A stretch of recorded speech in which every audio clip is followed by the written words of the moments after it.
grand-mère a demandé pourquoi je louais un appartement, alors qu'elle m'avait offert une maison. Puis, la vérité nous a frappés. Mon frère avait volé la propriété, et mes parents l'avaient aidé à dissimuler ce fait. Alors, j'ai intenté une action en justice, et j'ai récupéré ce qui m'appartenait. Je me suis garé dans l'allée de mes parents, à 23h47. En retard, épuisé, et portant toujours ma chemise de travail. La maison était illuminée, comme une salle d'exposition. À travers les fenêtres de devant, je pouvais voir au moins 30 personnes, des verres de vin, et des rires. Le genre de fête que mes parents organisaient, quand ils voulaient impressionner quelqu'un. Je suis resté assis dans ma voiture pendant un moment. Le moteur éteint, les phares éteints. 63 heures de travail, cette semaine. Des échéances de projets à respecter, et des appels de clients jusqu'à 21h. Le loyer de mon studio était dû dans 2 jours, et le solde de mon compte était d'à peine 327 €. Mes grands-mères m'avaient appelé la semaine dernière, en disant qu'il était important que je vienne ce soir. Sa voix était différente, plus sérieuse. Elle était à l'étranger depuis 5 ans pour diriger son entreprise de conseil, et je ne l'avais pas vue en personne depuis 2021. Pour elle, j'étais venu. J'ai remonté l'allée en briques, et j'ai ouvert la porte sans frapper. La chaleur m'a frappé en premier, puis le bruit. Ma mère m'a repéré immédiatement, depuis l'autre bout du salon. Son sourire était éclatant, mais c'était de la comédie. « Jake, tu es venu. » Quelques invités se sont retournés, ont hoché la tête poliment, puis ont repris leur conversation. Je n'étais pas le fils qu'ils étaient venus célébrer. Cet honneur revenait à Marcus. Mon frère aîné se tenait près de la cheminée, télécommande en main, faisant défiler des photos sur l'énorme télévision fixée au-dessus du manteau. Des vues sur la plage, des cocktails au coucher du soleil, et une maison qui semblait tout droit sortie d'un magazine d'architecture. Ça, c'est de la semaine dernière, disait Marcus à un cercle d'admirateurs. Sa femme, Emily, se tenait à ses côtés, la main posée sur son épaule. Nous avons passé plus de temps dans notre maison de Malibu. Les couchers de soleil y sont irréels. Plusieurs personnes ont émis des murmures d'admiration. Mon père a levé son verre de vin. Portons un toast à nos 2 fils. Marcus, pour sa réussite dans les affaires, et Jake, pour son. Il a fait une pause, cherchant ses mots. Point dévouement.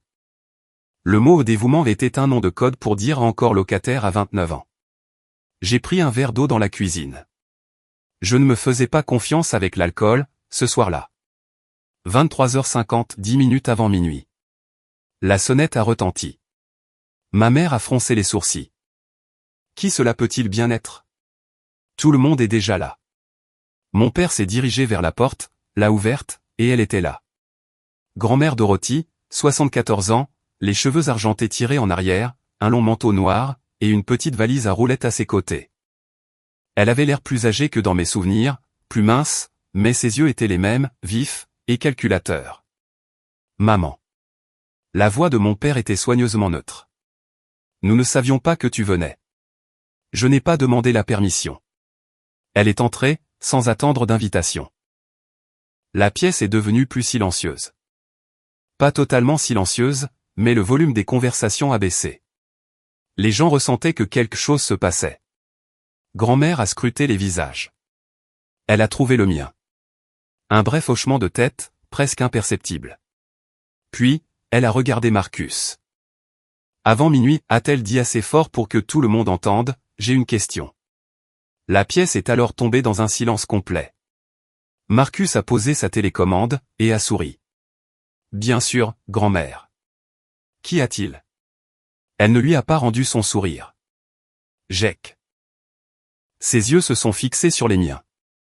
Pourquoi as-tu vendu la maison de plage à Malibu, d'une valeur de 1,2 million €, que je t'avais achetée? Mon verre était à mi-chemin de ma bouche. Je me suis figé.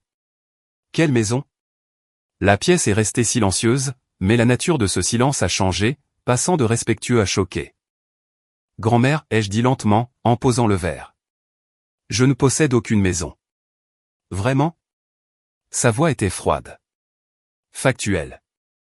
Je l'ai achetée en septembre 2021. Au 2847 Pacific Coast Highway, à Malibu, pour 1,2 million €. Avec ton nom sur l'acte de propriété. J'ai secoué la tête. Je vis dans un studio à Culver City. Le loyer est de 1850 € par mois. Je ne possède rien du tout. Alors, explique-moi ça. Elle a fouillé dans son sac, en a sorti une photographie imprimée, et l'a tendue à la femme la plus proche d'elle, qui l'a fait passer de main en main, jusqu'à ce qu'elle m'atteigne. J'ai regardé la photo. On y voyait Marcus et Emily sur une terrasse en bois, l'océan en arrière-plan, la lumière du coucher de soleil. C'était exactement la maison qui passait à la télé, quelques instants plus tôt. Une capture d'écran d'Instagram. La date était visible dans le coin, 3 décembre, il y a 4 semaines. La légende disait, préparatif du nouvel an dans notre retraite de Malibu. J'ai levé les yeux. Tout le monde dans la pièce me fixait. Puis, lentement, ils se sont tournés pour regarder Marcus. Son visage avait pâli, et sa mâchoire était crispée. Emily a attrapé son bras, les articulations de ses doigts blanchies par la force de sa prise. Marcus, ai-je dit doucement. C'est quoi, ça? Il s'est repris rapidement, et s'est forcé à rire. Grand-mère, c'est. Cette maison appartient à un de nos amis. Nous y avons juste séjourné pour un week-end. Un ami? Le ton de grand-mère était neutre. Oui. Alors, pourquoi? Elle a fouillé de nouveau dans son sac. Point les factures d'électricité sont-elles à ton nom? Pacific Gas and Electric, et Southern California Edison. Toutes deux enregistrées au nom de Marcus Thompson, au 2847 PCH. Elle a tendu les factures à mon père, qui se tenait juste à côté. Il ne les a pas regardées, il les a juste tenues, comme s'il s'agissait de pièces à conviction sur une scène de crime. Le sourire de Marcus a vacillé. D'accord, écoutez, c'est un malentendu. Jake m'a donné la permission d'utiliser la maison. Il n'en voulait pas. Je me suis levé, et ma chaise a grincé contre le parquet. Je ne t'ai jamais rien donné. Ma voix était plus forte que je ne le voulais. Je ne savais même pas que cette maison existait, il y a encore 2 minutes. Quand ai-je donné ma permission, Marcus? À quelle date? Lors de quelle conversation? Il a ouvert la bouche, puis l'a refermée. Mon père s'est avancé. Maman, je crois que tu es confuse. Tu as acheté cette maison pour la famille, et pas spécifiquement pour Jake. Vraiment? Grand-mère s'est tournée vers lui. Ce n'était pas une question, mais une affirmation. Ma mère s'est mêlée à la conversation, d'une voix douce et apaisante. Jake traversait une période difficile, à l'époque. Il n'était pas assez stable pour posséder une propriété. Je me suis retourné brusquement pour lui faire face. Pas stable? De quoi parles-tu? Mon chéri, tu avais des problèmes. Elle a regardé les invités, l'air embarrassé. Nous avons pris des décisions, dans ton meilleur intérêt. Quel problème? Mes mains tremblaient, maintenant. Nommant un seul. Le silence. Mon père et ma mère ont échangé un regard, une sorte de communication silencieuse. Nous pouvons en discuter en privé, a dit mon père. Non. La voix de grand-mère a tranché dans la pièce comme une lame. Nous en discutons maintenant. Elle a regardé sa montre. 23h56, il devrait déjà être là. Qui? A demandé Marcus. La sonnette a retenti de nouveau. Mon père n'a pas bougé, trop abasourdi. Je me suis dirigé vers la porte, et je l'ai ouverte. Un homme d'une 60aine d'années se tenait sur le porche, vêtu d'un costume gris, des flocons de neige fondant sur ses épaules, et une mallette noire à la main. Madame Hansen, a-t-il dit, en regardant par-dessus mon épaule, à l'intérieur de la maison. Toutes mes excuses pour le retard. Il y avait des embouteillages sur la 405. Monsieur Peterson, je vous en prie, entrez. L'homme est entré. Il avait l'attitude de quelqu'un qui avait déjà l'habitude de ce genre de situation. Calme, professionnel, un avocat. Marcus s'est levé brusquement. Je dois aller aux toilettes. Assieds-toi, Marcus. La voix de grand-mère n'était pas forte, mais elle imposait le respect. L'autorité incarnée. Marcus s'est rassis. Tout le monde dans la pièce était désormais figé. Les invités étaient plaqués contre les murs, tenant des verres de vin dans lesquels ils avaient oublié de boire. L'avocat, Monsieur Peterson, a posé sa mallette sur la table à manger, l'a ouverte, et en a sorti une chemise cartonnée épaisse, remplie de documents. Commençons par les bases. Il a étalé des papiers sur la table. Ceci est l'acte de propriété pour le 2847 Pacific Coast Highway, à Malibu, en Californie. Acheté le 14 septembre 2021. Prix d'achat de 1,2 million d'euros. Le propriétaire enregistré est Jacob Michael Harrison. Il a pointé du doigt mon nom sur le document. C'est bien Jake, a poursuivi Peterson. Pas Marcus, ni la famille. Jake. Je me suis approché, et j'ai regardé l'acte. Mon nom y figurait, en caractères officiels. Je n'avais jamais vu ce document de toute ma vie. Peterson a sorti une autre feuille. Ceci est un transfert de propriété daté du 22 mars 2022. Il affirme que Jake Harrison a fait don de la propriété à Marcus Thompson. Il l'a fait glisser vers moi. Il y avait une signature en bas. Jake Harrison, dans une écriture fluide. J'ai ramassé le papier, et j'ai fixé la signature. Ce n'est pas mon écriture, ai-je dit. C'est exact. Peterson a ouvert un autre dossier. Nous avons mené une analyse graphologique de cette signature, et nous l'avons comparée à des échantillons connus, à la fois de votre écriture et de celle de Marcus. Les résultats montrent une probabilité de correspondance de 91% avec l'écriture de Marcus Thompson, et non la vôtre. La pièce a explosé. Les invités chuchotaient, ma mère a poussé un halètement de stupeur, et Émilie a murmuré, « Oh mon Dieu !» Marcus s'est levé de nouveau. C'est une folie. Vous m'accusez de fraude. Peterson a répondu calmement, « Oui. » Mon père s'est avancé, essayant de reprendre le contrôle de la situation. C'est absurde. Maman, pourquoi fais-tu cela lors d'une fête de famille? Grand-mère l'a regardé, avec quelque chose qui ressemblait à de la pitié. Parce que tu m'as menti, George, pendant des années. Elle s'est tournée vers Peterson. Montrez-leur le reste. Peterson a sorti une pile de papier, avec un en-tête d'hôpital visible sur le dessus. M et Madame Thompson, George et Sandra. Vous avez dit à Madame Hansen que Jake avait été hospitalisé pour des problèmes de santé mentale, en 2022. Vous avez prétendu que c'était la raison pour laquelle il ne pouvait pas gérer de biens immobiliers. Est-ce exact? Mon père a hésité. C'est. Oui. Il était instable. Montrez-moi les dossiers médicaux, a dit Peterson. Ils sont confidentiels. Nous les avons assignés à comparaître, il y a 3 semaines. Peterson a étalé les dossiers. Il n'y a aucune trace d'hospitalisation psychiatrique pour Jake Harrison, ni en 2022, ni en aucune autre année. La seule visite médicale enregistrée date du 17 mars 2022. Diagnostic, la grippe, avec un séjour de 2 jours en clinique. Le visage de ma mère est devenu livide. J'avais l'impression que le sol se dérobait sous mes pieds. Ils avaient menti à grand-mère, pour justifier le fait de m'avoir volé. Peterson n'en avait pas terminé. Jake, en 2021 et en 2022, vous avez passé des entretiens dans plusieurs grandes entreprises. Goldman Sachs, Microsoft, et le ministère de l'Énergie, DOE. Est-ce exact? J'ai hoché la tête. Oui, j'ai atteint les phases finales pour les 3, mais ils m'ont tous rejeté. Sans aucune explication.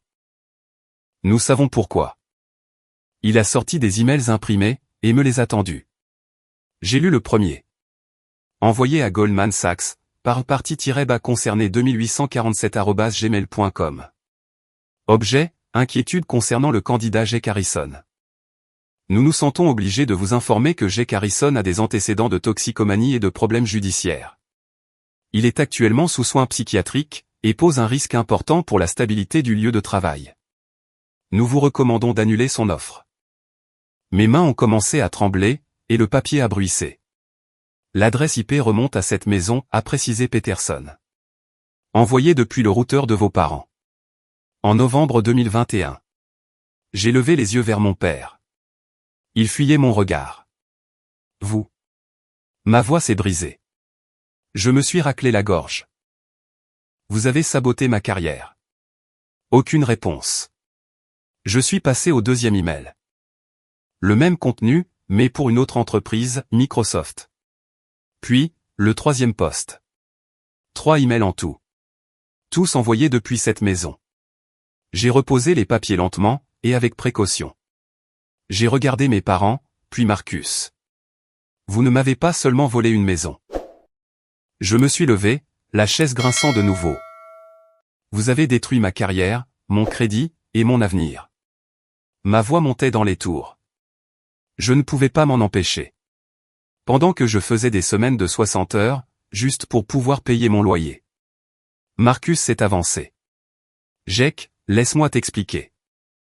Non, pas un mot de plus. C'est fini. Grand-mère s'est levée, et a tapé sa canne une fois sur le parquet en bois. Un bruit sec. Assez de comédie, Jake. Je l'ai regardée, confus. Elle a souri. Un sourire léger, et glacial. J'ai contacté Jake il y a 10 jours, a-t-elle annoncé à l'Assemblée. Je lui ai tout dit concernant la maison, les mensonges, absolument tout. Le visage de Marcus s'est décomposé. Quoi? J'ai senti la compréhension m'envahir, lentement d'abord, puis d'un seul coup. L'appel téléphonique de grand-mère, me demandant de venir ce soir, d'être là, de jouer la surprise. C'était un piège. J'ai regardé Marcus, et j'ai souri. Cette expression me semblait étrangère sur mon propre visage. J'attendais, ai-je dit calmement, de t'entendre mentir. Nous t'avons donné toutes les chances de te confesser, a poursuivi grand-mère. Tu aurais pu dire la vérité, admettre ce que tu avais fait, et demander pardon. Elle a regardé chacun d'entre eux, mes parents, Marcus, et Emily. Au lieu de cela, vous avez choisi la fraude. Peterson a sorti un autre document, au format d'une grande feuille de calcul. Marcus Thompson a exploité la propriété de Malibu comme une location à court terme, via Airbnb. 39 mois d'exploitation, avec un revenu mensuel moyen de 17 300 €. Il a pointé du doigt le total en bas de la page, 674 700 € de bénéfices bruts. Ce chiffre a plané lourdement dans l'air. Marcus a essayé de parler.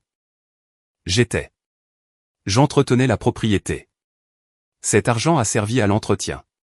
Pendant que ton frère mangeait des ramen 4 soirs par semaine, a rétorqué grand-mère, la voix glaciale. Elle s'est approchée de Marcus, et a levé les yeux vers lui. Tu es un voleur, Marcus. Un vulgaire voleur. L'horloge murale affichait 23h59. La télévision derrière Marcus est passée au compte à rebours du Nouvel An, avec la descente de la boule de Times Square. 10, 9.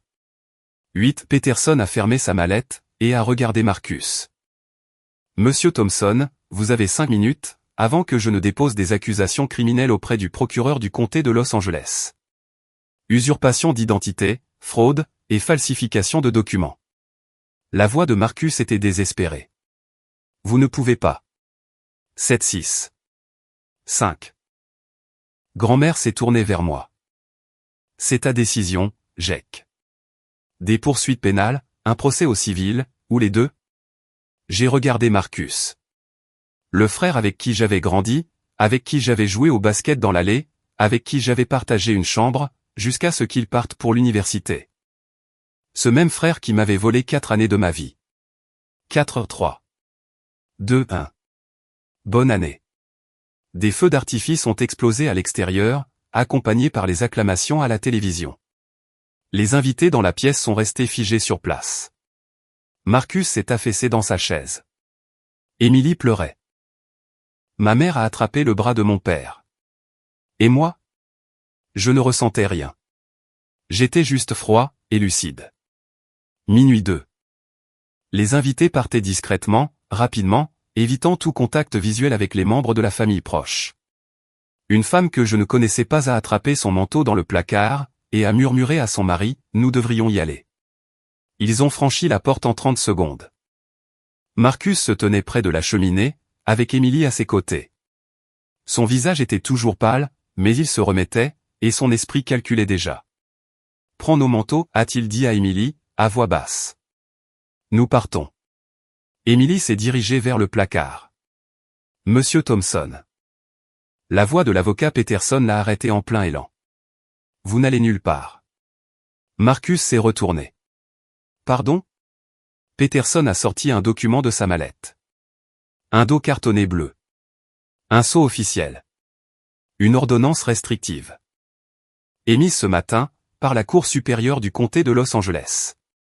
Il vous est interdit d'entrer ou de vous approcher du 2847 Pacific Coast Highway. Avec effet immédiat. Il l'a tendu à Marcus. Marcus l'a fixé du regard. Sur quelle base? Vous ne pouvez pas simplement. Usurpation d'identité, fraude, et falsification de documents légaux. Le ton de Peterson était très décontracté, comme s'il lisait une liste de courses. Dois-je continuer? Marcus a froissé le papier dans son poing. C'est de la folie. Mon père s'est avancé, la voix qui montait. Tu avais promis que c'était légal, Marcus. Tu avais dit que Jake avait tout approuvé. Marcus a fait volte-face. Tu m'avais dit que Jake s'en ficherait. Tu as dit qu'il ne le découvrirait jamais. Nous avions dit de gérer la propriété. La voix de ma mère était devenue perçante. Pas de falsifier des documents, ni de commettre une fraude. Désormais, il se criait dessus, et non plus sur moi. Je me tenais contre le mur, les bras croisés, et je regardais la scène. Grand-mère s'est approchée, et m'a chuchoté à l'oreille, « N'interromps jamais tes ennemis lorsqu'ils sont en train de s'autodétruire. » J'ai failli sourire. Mon père a pointé un doigt accusateur vers Marcus. Tu as mis toute cette famille en danger. Moi, je nous ai mis en danger? Marcus a laissé échapper un rire, sec et amer. Qui a envoyé ces emails aux employeurs de Jake? Qui m'a dit de transférer l'acte de propriété? C'est toi, papa. Ma mère s'est couvert le visage avec les mains. Les tout derniers invités se sont éclipsés par la porte. Peterson a attendu que les cris s'apaisent. Puis, il a ouvert un autre dossier. Jake, à quand remonte la dernière fois que vous avez vérifié votre dossier de crédit? Je l'ai regardé. Je ne sais pas. Il y a un an, peut-être plus. Pourquoi pas récemment? J'ai haussé les épaules. J'étais sûr que mon crédit était bon. Je paie mes factures à temps. Pas selon ce document. Il m'a tendu un rapport imprimé. Un en-tête officiel de TransUnion. J'ai parcouru la page des yeux. Code de crédit, 410. Mes mains sont devenues glacées. C'est impossible. Je n'ai aucune dette, à l'exception de mes prêts étudiants, et ils sont en règle. Peterson est passé à la page suivante. Prêt commercial, à la First National Bank, pour 87 000 €. Ouvert en avril 2022. Une autre page. Carte de crédit, Capital One, avec une limite de 42 000 €, plafonnée en juin 2022. Un autre prêt personnel, chez Wells Fargo, pour 95 000 €, en août 2022. Plus de pages, plus de comptes. Aucun d'entre eux ne m'appartenait. Le total, tout en bas, s'élevait à 340 000 €. Comment? Ma voix s'est brisée. Je me suis raclé la gorge. Comment est-ce possible? Peterson a regardé mes parents. Ils refusaient de croiser mon regard. Toutes les demandes ont été déposées avec votre numéro de sécurité sociale, votre nom, et votre signature falsifiée. Mais, les adresses indiquées sont des endroits où vous n'avez jamais vécu. Il a sorti d'autres documents, des relevés de compte. Voici où est passé l'argent. Il les a étalés en rangées sur la table à manger. 180 000 € transférés sur le compte hypothécaire de George et Sandra Thompson. Sans cela, ils auraient perdu leur maison lors d'une saisie. J'ai regardé mes parents. La mâchoire de mon père était contractée, tandis que ma mère pleurait en silence. 95 000 € pour Marcus Thompson, répertoriés comme des investissements commerciaux. Aucune trace d'une véritable entreprise n'existe. Marcus fixait le sol. 65 000 € pour couvrir les factures médicales de Sandra Thompson, suite à des interventions non couvertes par l'assurance. Ma voix tremblait à présent. Je n'arrivais pas à la contrôler. Vous m'avez mis sur la paille, pour vous sauver la mise. Ma mère a tendu la main vers moi. Jake, mon chéri, nous étions désespérés. Ne fais pas ça. J'ai reculé d'un pas, ne m'appelle pas comme ça. Grand-mère s'est déplacée vers le centre de la pièce. Elle paraissait plus petite que d'habitude, plus vieille, mais sa voix était ferme. J'ai quelque chose à dire. Elle a fouillé dans son sac, et en a sorti un document plié, avec un dos bleu, au format légal. Ceci est mon testament, révisé et signé jeudi dernier. Mon père a relevé brusquement la tête. Maman, Qu'est-ce que tu... Georges, Sandra, Marcus. Elle a regardé chacun d'eux. Vous êtes complètement retirés. Tous vos droits de succession sont révoqués. Silence. Ma succession. 3,8 millions d'euros en liquidité, une propriété dans l'Oregon, et divers investissements. La totalité ira exclusivement à Jake. Le sanglot de ma mère a résonné bruyamment dans la pièce silencieuse. Maman, je t'en prie. Nous sommes ta famille. Vous étiez ma famille. La voix de grand-mère était glaciale, et sans appel. Vous avez cessé d'être une famille, lorsque vous avez commis des crimes contre votre propre fils. Elle a tendu le testament à Peterson. Il l'a rangé dans sa mallette. Ma mère s'est effondrée sur une chaise, les épaules secouées par les larmes. Mon père restait simplement là, le visage livide. J'ai vérifié mon téléphone. Minuit 47, Marcus se déplaçait subtilement vers la porte d'entrée. Le placard à manteau était à 1 mètre. Ses clés devaient probablement être dans sa poche. Monsieur Peterson, a dit l'avocat doucement. Non pas à moi, mais à quelqu'un d'autre, sont-ils là? La porte d'entrée s'est ouverte. 2 policiers en uniforme sont entrés. Des écussons du lap sur leurs épaules, les mains près de leur ceinture. Marcus s'est figé, un pied vers le placard, une main tendue. Le policier le plus grand a regardé un bloc-notes. Marcus Thompson? Marcus n'a pas répondu pendant 3 secondes, puis, doucement, oui. Vous êtes en état d'arrestation, pour usurpation d'identité et fraude. Émilie a hurlé. C'est complètement fou. Vous ne pouvez pas juste.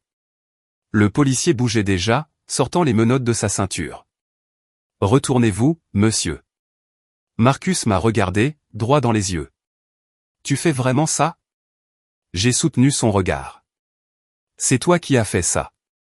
Je ne fais que terminer le travail. Le policier a retourné Marcus, et a tiré ses bras derrière son dos. Le cliquetis des menottes a résonné bruyamment.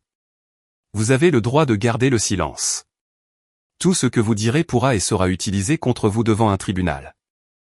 Émilie pleurait maintenant, bruyamment, haletante, tandis que Marcus était conduit vers la porte.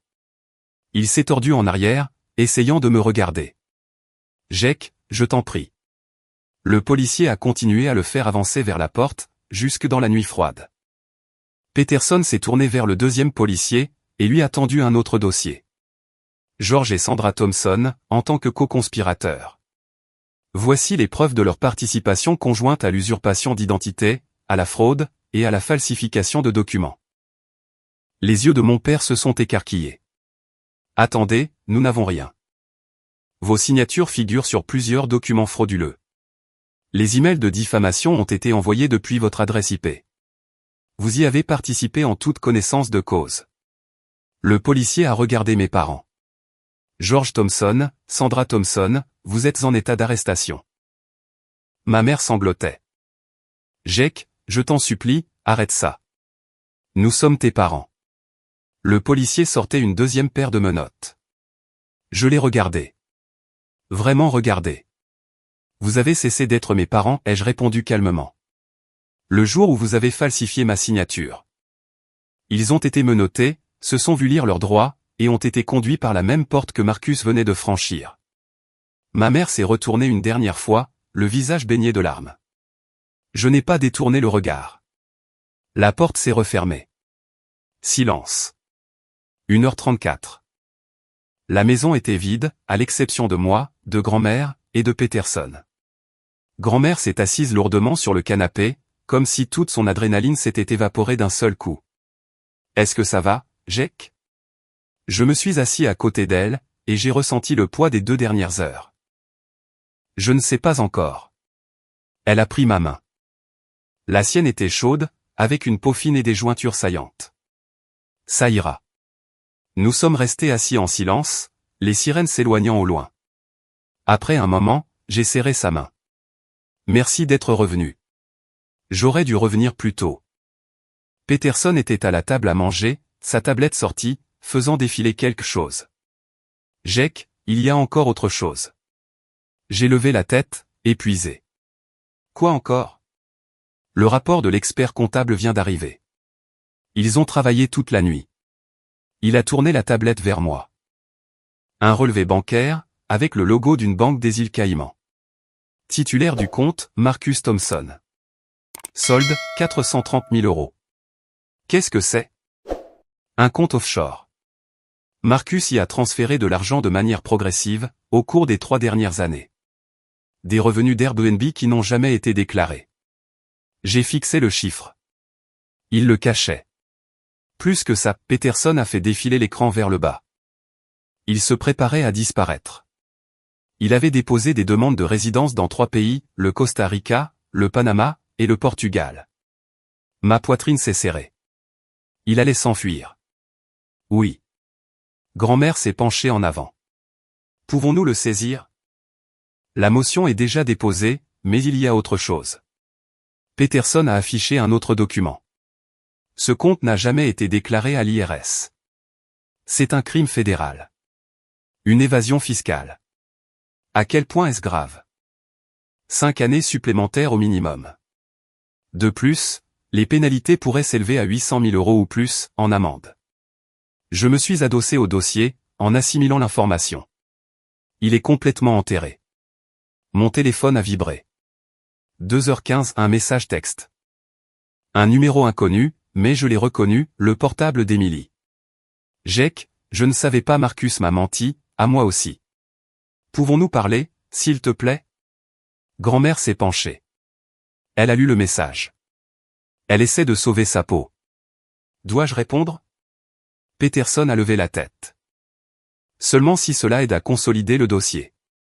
Sinon, aucun contact. J'ai posé le téléphone face vers le bas sur la table basse. Je n'ai pas répondu. 2h47, Peterson a rangé sa mallette. Je déposerai les accusations supplémentaires dans la matinée. Le procureur fédéral voudra vous rencontrer la semaine prochaine. D'accord. Il est parti. La maison semblait immense, et vide. Grand-mère s'est levée lentement. Je loge à l'hôtel Sharon, ce soir. Tu devrais venir avec moi. Je suis trop fatigué pour conduire. Alors, dors ici. J'ai regardé autour de moi. La maison de mon enfance. Mes parents étaient en prison. Je prendrai le canapé. Grand-mère a déposé un baiser sur mon front. Repose-toi bien. Demain, nous ferons face aux conséquences. Elle a appelé un Uber, et est partie. Je me suis allongé sur le canapé, et j'ai fixé le plafond. 3h27, mon téléphone a sonné. L'identifiant de l'appelant indiquait « Prison du comté de Los Angeles ». Je l'ai fixé pendant 4 sonneries, puis j'ai décroché. Jake. La voix de Marcus était rauque, vaincue. Jake, s'il te plaît, écoute-moi. Je n'ai pas raccroché, mais je n'ai pas parlé. Je te donnerai tout. L'argent, la maison, absolument tout. Laisse juste tomber les accusations, s'il te plaît. J'ai fermé les yeux. Tu n'as plus rien à me donner, Marcus. La maison était déjà à moi. L'argent était déjà à moi. Tu ne peux pas me donner ce que tu m'as volé. Je suis ton frère. Silence. S'il te plaît. J'ai regardé le plafond sombre, et j'ai pensé à ces 4 dernières années, au dîner à base de ramen, aux lettres de rejet, à mon crédit détruit. Tu étais mon frère. Au passé. J'ai raccroché, posé le téléphone sur la table basse, et me suis rallongé. Il avait raison sur une chose, il avait été mon frère. Au passé. 2 janvier, l'audience de libération sous caution. Je n'y ai pas assisté. Peterson m'a envoyé les résultats par texto. La caution a été refusée pour Marcus. Risque de fuite en raison des comptes offshore, plus la gravité des accusations. Il est maintenu en détention provisoire, à la prison du comté, dans l'attente de son procès. Date fixée au 17 mars. Un autre texto a suivi, parents libérés moyennant une caution de 50 000 € chacun. Ils ont dû emprunter à des proches. Votre grand-mère a refusé de payer. J'imaginais mon père appeler son frère, pour lui demander de l'argent, en devant expliquer pourquoi. L'humiliation a dû être totale. Tant mieux. 5 janvier. J'ai conduit jusqu'à Malibu, dans un camion U-Haul loué. Tout ce que je possédais tenait à l'arrière, 2 valises, une boîte de livres, et un ordinateur portable. C'était tout.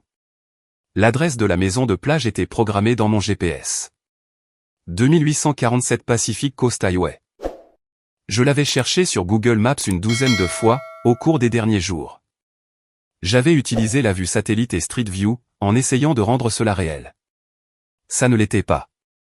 Du moins, pas jusqu'à ce que je me gare dans l'allée. Un design moderne sur 2 étages, des baies vitrées du sol au plafond, et l'océan, visible au-delà de la terrasse. Le code de la boîte à clés, que Peterson m'avait donné, a fonctionné du premier coup.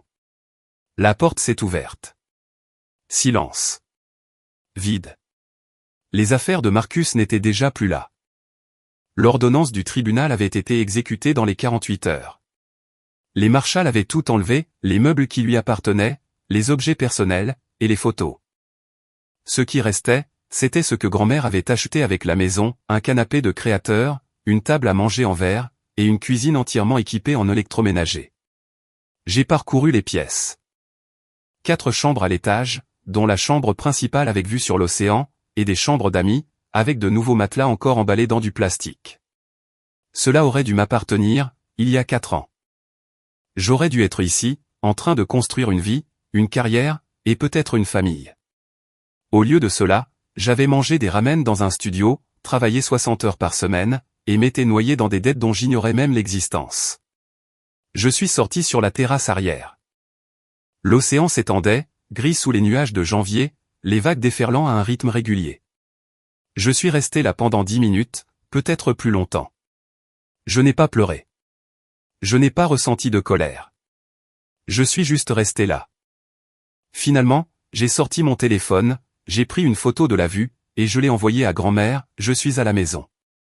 Les 3 petits points sont apparus immédiatement. Puis, bien. C'est là que tu aurais dû être depuis le début. Le mois de février a apporté des nouvelles, par des canaux que je ne contrôlais pas. Tante Linda a appelé, la sœur de mon père. Je ne lui avais pas parlé depuis Noël 2023. Jake, je ne sais pas si tu es au courant, mais tes parents vendent la maison. Je sais. Silence au bout du fil. Le procès au civil. Ton avocat l'a intenté. Oui. Jake. Elle a fait une pause, cherchant ses mots. Ils sont dévastés. Ils déménagent à Sacramento, dans un petit appartement. Ton père cherche du travail, mais avec un casier judiciaire. Tante Linda, pourquoi m'appelles-tu? Ta mère m'a demandé de te contacter. Elle veut te parler. Non. Elle peut parler à mon avocat si elle a un sujet d'ordre juridique à aborder. Autrement, aucun contact. C'est ta mère. Elle a falsifié ma signature, détruit mon crédit, et a menti à la police concernant ma santé mentale. Elle a cessé d'être ma mère, le jour où elle a fait le choix de la fraude. Un long silence. Je ne sais pas si je peux soutenir cela, Jake. Je ne te le demande pas. J'ai raccroché. 3 jours plus tard, Peterson m'a envoyé les détails de l'accord. La maison de mes parents a été estimée à 890 000 euros. Après le remboursement de l'hypothèque, il est resté 620 000 euros. La totalité m'a été accordée, à titre de restitution partielle. Il déménageait à Sacramento, dans un appartement d'une chambre, avec un loyer de 1 400 € par mois. Je n'ai pas assisté à la vente de la maison. Je ne suis pas passé en voiture pour jeter un dernier coup d'œil. Ce chapitre était clos. Emily a demandé le divorce fin février. Peterson l'a mentionné lors d'un appel téléphonique, concernant un autre sujet. Oh, et la femme de Marcus a déposé sa demande la semaine dernière. Différends irréconciliables. Elle prétend avoir été trompée par lui, et s'empare de ses derniers actifs. Quels actifs? Sa voiture. Un petit compte d'épargne qu'il avait avant les arrestations. Peut-être 8 000 € au total. Elle le laisse sans rien. Il semble que oui. J'y ai réfléchi un instant. Elle l'avait épousé pour l'argent. L'argent ayant disparu, elle a disparu à son tour. Peterson a émis un son qui ressemblait à un acquiescement. Cela ne m'a fait ni chaud ni froid. 14 mars. J'ai rencontré l'expert comptable que Peterson avait engagé. Dans le centre-ville de Los Angeles, un immeuble de bureaux en verre, au 20e étage.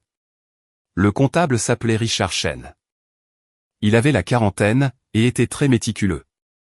Il a parcouru le rapport final avec moi. La valeur totale qui vous a été volée, sur 4 ans, s'élève à 2,127 millions d'euros. Il a détaillé les montants. Valeur marchande de la maison de plage, 2 millions d'euros. Bénéfice Airbnb sur 39 mois, 674 700 euros.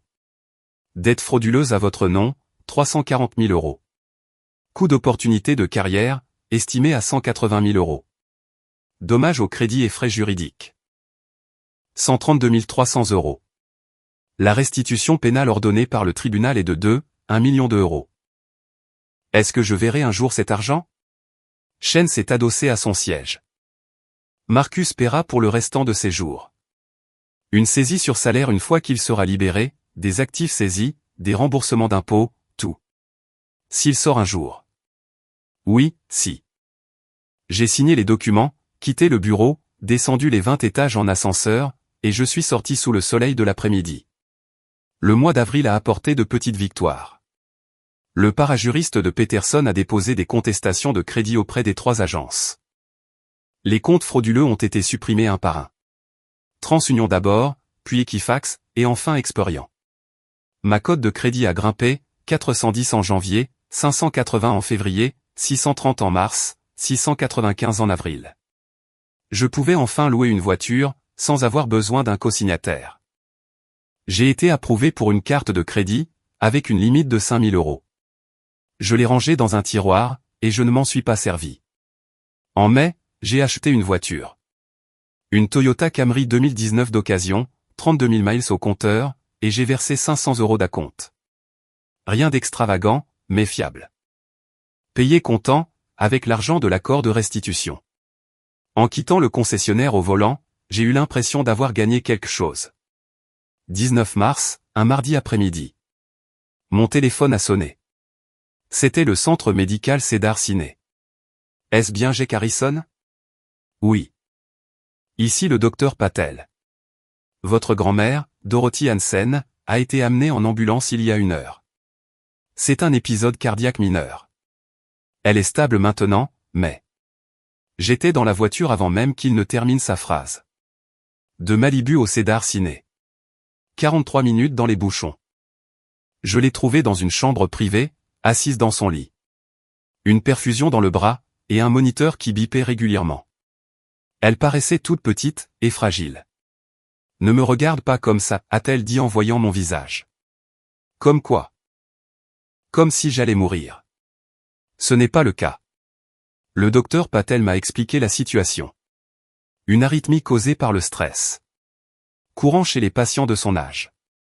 Des médicaments permettraient de la gérer. Du repos, et une réduction du stress étaient nécessaires. Tu emménages avec moi, ai-je dit dès que le médecin est sorti. Il en est hors de question.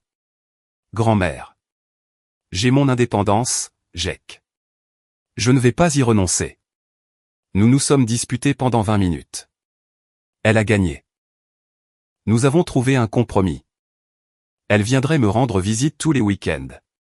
Je l'appellerai tous les soirs. Au moindre signe de problème, elle m'en informerait immédiatement. Marché conclu, a-t-elle dit. Je suis resté jusqu'à la fin des heures de visite.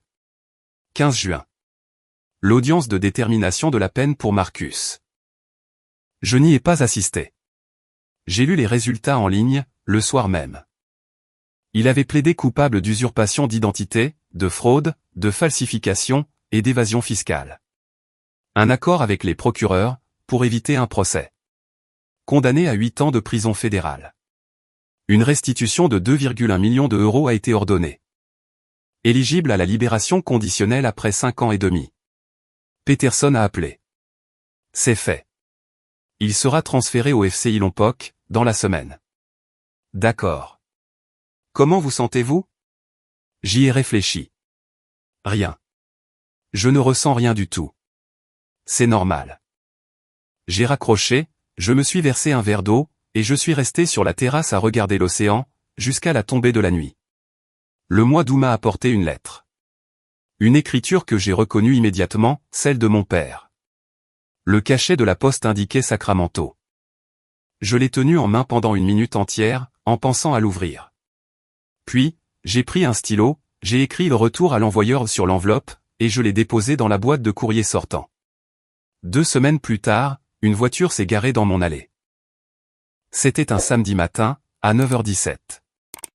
J'étais sur la terrasse, avec mon café, quand je l'ai entendu. J'ai contourné la maison par le côté. Ma mère se tenait à côté d'une Honda Civic argentée. Des plaques de location. Elle paraissait plus âgée, plus mince, avec les cheveux plus gris que dans mes souvenirs. Nous nous sommes fixés du regard. Jake. Sa voix s'est brisée. S'il te plaît, je veux juste te parler. Vous êtes sur une propriété privée. Je suis ta mère. Vous êtes une criminelle, qui a falsifié ma signature. Partez. Jake, je suis désolé. Je suis tellement désolé. S'il te plaît, laisse-moi juste. Vous avez 10 secondes pour remonter dans cette voiture. Après quoi, j'appelle la police. Elle s'est mise à pleurer, les épaules tremblantes. Je t'en supplie, j'ai tout perdu. Ton père n'arrive pas à trouver du travail. Nous survivons à peine. Je veux juste retrouver mon fils. J'ai sorti mon téléphone, et j'ai ouvert le clavier numérique. 10, 9. 8 et elle est remontée dans la voiture, et est partie. J'ai regardé jusqu'à ce qu'elle tourne sur la Pacific Coast Highway. Ensuite, je suis rentré à l'intérieur, j'ai fini mon café, et je n'ai absolument rien ressenti. En septembre, une réunion de la famille élargie a eu lieu dans le comté d'Orange. L'événement annuel de la fête du travail, que la famille de mon père organisait chaque année. Je n'y étais pas invité. Ma cousine Jennifer m'a appelé le lendemain. C'était bizarre sans toi. Je suis sûr que la moitié de la famille pense que tu as été trop dur, qu'ils restent tes parents, et que tu devrais leur pardonner. L'autre moitié pense que ce sont des criminels, qui ont eu ce qu'ils méritaient. Je suis resté silencieux. Pour ce que ça vaut, a ajouté Jennifer, je fais partie du deuxième groupe. Merci. Est-ce que ça va? Je veux dire, vraiment? Oui, je vais bien. Nous avons parlé encore quelques minutes, puis nous nous sommes dit au revoir. Je n'ai plus repensé à cette réunion. Leurs opinions ne changeaient pas les faits. Cela ne changeait rien à ce qui s'était passé. Je connaissais la vérité, et cela me suffisait. Une soirée d'octobre. Je me tenais sur la terrasse, un verre de vin rouge à la main, observant le coucher du soleil qui peignait le ciel d'orange et de rose. Grand-mère devait arriver dans 1 heure, pour passer le week-end. J'avais fait une réservation dans un restaurant qu'elle aimait bien, un établissement de fruits de mer, à Santa Monica. J'ai repensé aux 10 derniers mois. J'avais gagné une maison, de l'argent, et obtenu justice. Mais, j'avais perdu mes parents, un frère, et la moitié de ma famille élargie. Les fêtes de fin d'année seraient différentes, désormais. Plus petites, plus calmes. Certaines blessures ne guérissent pas, elles laissent juste des cicatrices. En valait-il la peine? J'ai regardé l'océan. Les vagues qui déferlaient, dans un rythme sans fin. Oui. Pour chaque conséquence que j'ai dû subir. La paix n'est pas gratuite, mais l'esclavage face à des menteurs coûte bien plus cher. Réveillon du nouvel an 2026. Exactement 1 an après que tout ait changé. Je me tenais sur la terrasse de la maison de plage. Un repas de traiteur était disposé sur la table extérieure, avec des guirlandes lumineuses au-dessus de nos têtes. 6 personnes au total. Grand-mère était assise sur la chaise la plus proche du chauffage. 3 amis de l'université, avec qui j'avais repris contact. L'avocat Peterson et sa femme. Un petit groupe. La famille que j'avais choisie. 23h50, 10 minutes avant minuit. Mon ami David a levé sa coupe de champagne. Espérons une année ennuyeuse.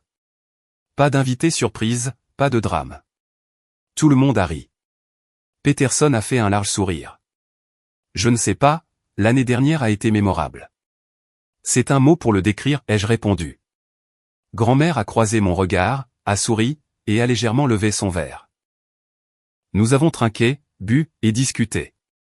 De manière normale et paisible. À 23h58, nous nous sommes dirigés vers la rambarde de la terrasse, et nous avons regardé l'océan. Au loin, des feux d'artifice commençaient déjà à illuminer la côte. Des résolutions, a demandé quelqu'un. J'y ai réfléchi. Continuer à faire ce que je fais. C'est tout. C'est amplement suffisant. Le compte à rebours a commencé, sur le téléphone de quelqu'un. 10, 9. 8. J'ai regardé les visages autour de moi. De vrais amis.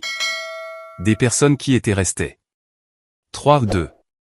1. Bonne année. Des accolades. Du champagne. Des rires. Aucune police, aucune arrestation, aucune famille en train de s'autodétruire. Juste la paix. Mars 2026. J'avais lancé une entreprise de conseil, une petite structure, juste moi. Un site web, une ligne téléphonique, et des cartes de visite.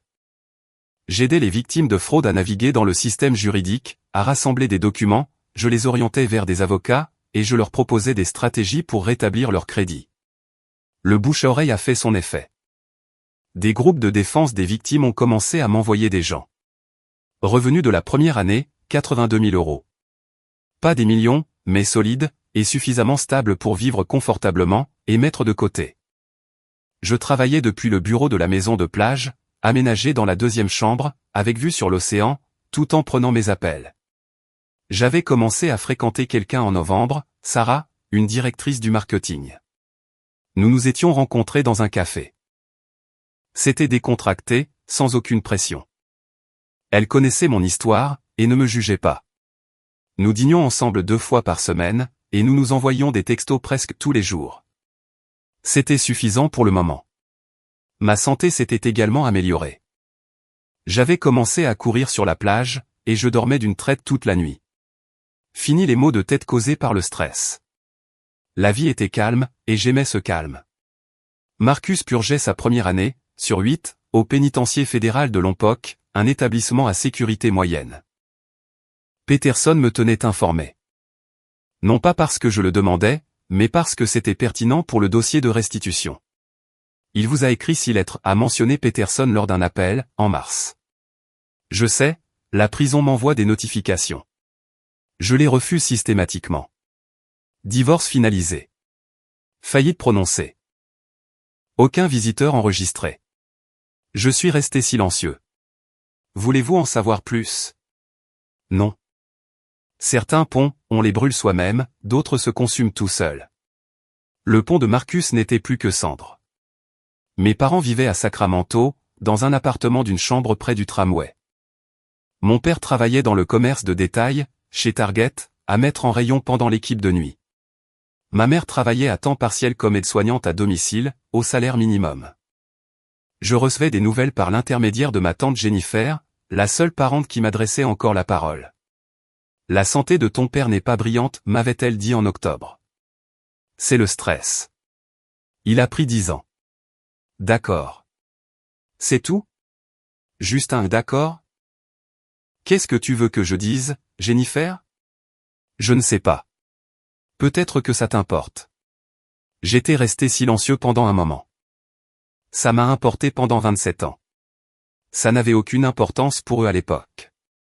Pourquoi est-ce que ça en aurait aujourd'hui? Elle avait soupiré, et raccroché peu de temps après. Ils avaient envoyé une carte de Noël, en décembre. Mon adresse était rédigée avec l'écriture de ma mère. Je l'ai tenue en main pendant 1 minute, puis je l'ai jetée à la poubelle, sans l'ouvrir. Parfois, tard dans la nuit, je me demandais si je regretterais cette décision, lorsqu'ils viendraient à mourir. Si, un jour, je me tiendrais à leurs funérailles, rongé par la culpabilité. Puis, je me souvenais des signatures falsifiées, de ma carrière brisée, de ces 340 000 euros de dette. Et le doute se dissipait. Jour de l'an, 1h30. Tout le monde était parti, sauf grand-mère. Elle était assise sur la terrasse, une couverture sur les genoux, un thé décaféiné à la main. Je me suis assis à côté d'elle, mon verre de vin vide. Nous avons regardé l'océan en silence, pendant un moment. Le regrettes-tu, a-t-elle finalement demandé, coupant court au silence. J'y ai réfléchi. Parfois, je regrette que cela ait été nécessaire. Mais pas de l'avoir fait. Elle a hoché la tête. C'est très sage. Les vagues se brisaient. Un rythme régulier. Regrette la situation, a-t-elle poursuivi. Mais pas ton choix. Ce sont 2 choses bien différentes. Ouais. Tes parents ont choisi la fraude. Toi, tu as choisi la liberté. Ne confonds pas les deux. Je l'ai regardé, son visage de profil, marqué par l'âge, et vif d'intelligence. Merci, ai-je dit. D'être revenu. Pour tout. Elle a tapoté ma main. Tu es mon petit-fils. La vraie famille se protège mutuellement. Pas toutes les familles. Non, pas toutes. Tout cela a eu un coût. Je voyais parfois les enfants de Marcus, sur les réseaux sociaux. Émilie s'était remariée, elle publiait des photos de sa fille et de son fils. Mon neveu et ma nièce, âgés de 7 et 5 ans. Je ne les rencontrerai jamais. Mes parents vieillissaient. Je savais, par Jennifer, que la tension artérielle de mon père était élevée, et que ma mère souffrait d'arthrite. Le contact ne reprendrait jamais. Cette porte avait été soudée à double tour. La moitié de ma famille élargie me trouvait cruel, froid, et rancunier. Les fêtes étaient plus petites désormais, plus intimes. Pour Thanksgiving, il n'y avait que grand-mère et moi. Idem pour Noël. Certaines blessures ne guérissent pas, elles se contentent de laisser des cicatrices. Mais, il y avait aussi eu des gains. L'intégrité. Je pouvais me regarder dans le miroir sans ressentir de honte. La paix de l'esprit. Je n'avais plus à redouter qu'une nouvelle catastrophe ne me tombe dessus. Une stabilité financière. Une cote de crédit à 720. Un compte d'épargne qui grandissait. De véritables amis. Des gens qui avaient choisi de rester, quand les choses devenaient difficiles. Le respect de ma grand-mère, qui valait bien plus que l'approbation de mes parents n'avait jamais valu. Une maison qui m'appartenait réellement. Personne ne pouvait me la prendre. Pas de fraude dissimulée. Et surtout, la liberté. La liberté de ne plus être une victime. De ne plus être utilisé, de ne plus attendre que quelqu'un d'autre me valide. J'étais libre. Le réveillon du nouvel an 2027. Je me tenais seul sur la terrasse, par choix. Cette fois-ci, j'avais décliné 3 invitations. J'aurais pu avoir une douzaine de personnes ici, mais j'avais préféré la solitude. 23h58, les feux d'artifice commençaient au-dessus de l'eau, et leurs couleurs se reflétaient sur les vagues. J'ai repensé à ce qui s'était passé, il y a 2 ans. À cette fête, aux accusations, aux arrestations. Au chaos, à la trahison, à cette famille qui s'autodétruisait en temps réel. À présent, il n'y avait que le silence et l'océan. Selon mes propres termes. 10, 9. 8. J'ai levé un verre vide vers l'horizon. 7, 6. 5. Aucune police, aucun avocat, aucun drame familial. 4, 3. 2. Juste moi, cette maison, et la paix pour laquelle je m'étais battu. 1. Bonne année, me suis-je dit. Le silence suffit amplement. Les gens me demandent parfois si j'ai gagné. Je n'en sais rien. J'ai obtenu une maison, mais j'ai perdu une famille. J'ai obtenu justice. Mais j'ai perdu mon innocence, quant à ce qu'ils étaient réellement. J'ai obtenu la paix. Mais j'ai perdu l'illusion que le sang est synonyme de loyauté. Certains jours, j'ai l'impression d'avoir remporté une victoire. D'autres jours, cela me semble simplement très calme. Mais ce calme, c'était exactement ce dont j'avais besoin. Après 29 années passées à être utilisé, manipulé, et volé, ce calme est devenu un tout. Je n'ai pas gagné une guerre. J'ai simplement arrêté d'en mener une, dans laquelle je n'aurais jamais dû être impliqué. Et c'est bien suffisant.